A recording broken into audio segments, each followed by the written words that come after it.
Yes, my people. Welcome back to the channel. I hope you're all doing well. Make sure you're hitting that like button. Make sure you're subscribing. We're literally about 3 or 4 subscribers away from 2.2k. So let's try and push to end off that this weekend. Unreal support over the past couple of days, man. I really do appreciate it. 2 out of 5 hate watch weekends. We always hate on the teams like Everton, United, City, Arsenal, Chelsea, and all that big to our rivals. And we got 2 out of 5. We do take it. But let's get into the match reaction. We do match reactions for all of the top 6, title race games like Arsenal and City, etc. We also do match reactions to our rivals when they drop points, etc. and stuff like that.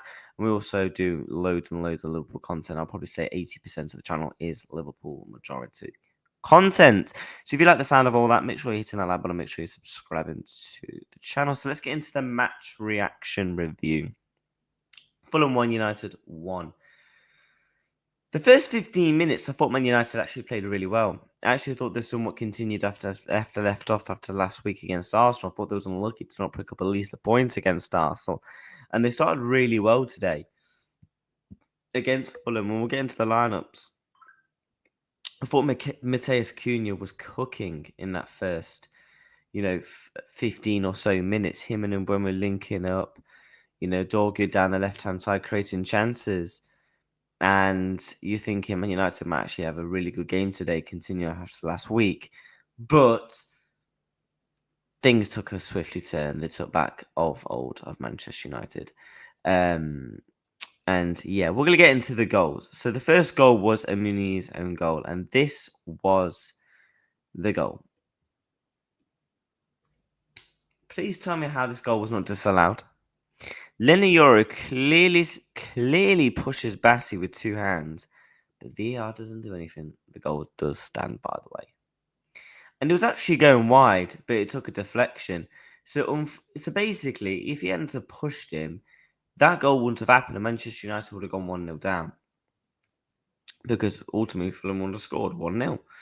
And pathetic. Absolutely pathetic. And you could also argue that Calvin Bassey was also unlucky the other way on the other end of the pitch when Manchester United had a penalty. And obviously Bruno Fernandes absolutely skies it. He did miss a penalty. Not a great game by Bruno Fernandes, linked to Saudi Arabia currently. Could he potentially be going there? That's going to be interesting over the next couple of days. But you could also argue the penalty was controversial because it was just kind of a bit of physicality, tug of war. And you want to see that back in the Premier. We've kind of seen that a bit this season in some of the games. I don't know why that just wasn't allowed. Just controversially again by VAR. They've made too many mistakes already again this season, and we're only in match day 2. Match day 2 weekends have not even finished it. We've still got my team up against Newcastle tomorrow night on Monday. And I could already name you 4 or 5 mistakes where I'm like, oh my days, just I give up type thing. But I thought Fulham grew into the game. They really, really grew into the game. Man United was probably the better team in that first half. And, the stats will very much say that.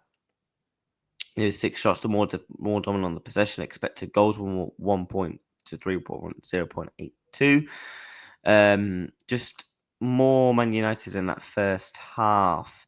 And you can see the player ratings at the first half. Tete was very good, as you can see from his match rating. Lenio defending. I thought De Ligt was, I don't know how he's got that match rating. I thought he was quite poor, to be honest. I thought Mateus Cunha's match rating probably should have gone up a bit more in that first half, but I thought they were very, very good. Fulham created chances in that second half. We're going to get into the second half stats for you.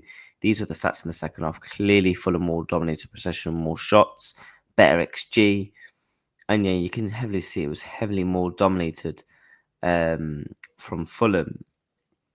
But I thought Fulham was unlucky to probably not nick a winner in this game. And obviously, Smith Rowe with the dagger, really, really, really good goal from him. And obviously, it was woeful from Dalot. What was he doing? And De Ligt just poor not to even try and clear the chance. Really good movement into the box from Emil Smith Rowe. And a really good, calm, collected finish from him. He gets the game back on 1-1. And from then, it was really just Fulham with the momentum. And Fulham really just took the momentum from then. in all parts.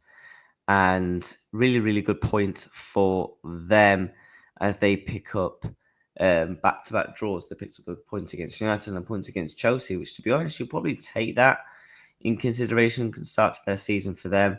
As for Manchester United, still in 16th, continuing after left off after last season. 1 loss and 1 draw for them. And yeah, poor man. I thought Man United was actually going to win today because of their record against Fulham. I thought they played really well against Arsenal. Probably again unlucky to not pick up a point. But again, there's some still question marks over Ruben Amorim, man. Why not continue to let your team keep playing this free-flowing football? This football where players are allowed to express themselves. Matthias Kuhn and Brian Mbeumo getting on the ball, your new signings, getting on the ball, doing damage, causing havoc. I thought Matthias Cunha, again, was cooking in that first half. And I do think overall he'll turn out to be a good signing for Manchester United. A bit like Gyökeres, just eager to get his first goal for the club and didn't get it for them today. But overall, I thought it was an okay game. Again, I thought Fulham probably could have nicked it towards the end. If they had a proper, decent clinical striker like they've had Mitrovic over the years, they'd probably go and win that game 2-1, to be honest with you.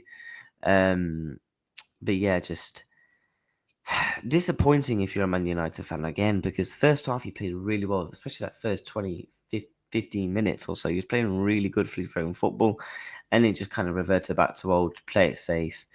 And when you went 1-0 up after that dodgy decision, you was just poor from ever since. Poor from ever since. Tete and Anderson, I thought, was really good. Leno, could he have saved it? I thought Iwobi was very good. Picked up an assist. He got the assist for the Smith Rowe goal. That's actually mad. Iwobi's 29. When you think of Iwobi, you think maybe like 34, but he's actually 29. He had a very good game for Fulham today. I thought Burge was all right when he was getting on the ball and trying to dominate, actually play progressive passes and actually further forward thinking. I actually think he's one of the most underrated players for Fulham. So, yeah, it's going to be interesting. And obviously the players that did end up coming on for them.